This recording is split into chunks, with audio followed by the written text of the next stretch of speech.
Welcome to Elevate Innovation. Today we will show you how to assemble the Aperol Bar Cart. First step, let's remove the bar cart from the box and all of its protective packing.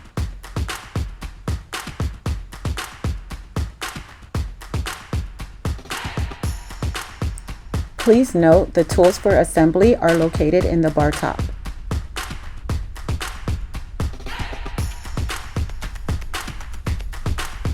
Next, let's remove the remaining bar parts from their protective packing.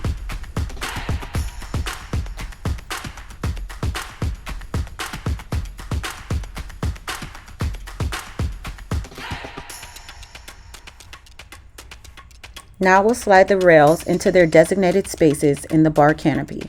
Be sure to secure them with the finger screws provided.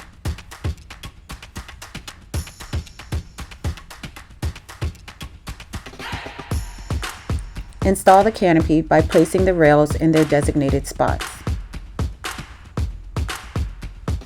Secure the canopy rails to the bar cart with the remaining screws and Allen wrench provided. Your cart is now complete. Enjoy!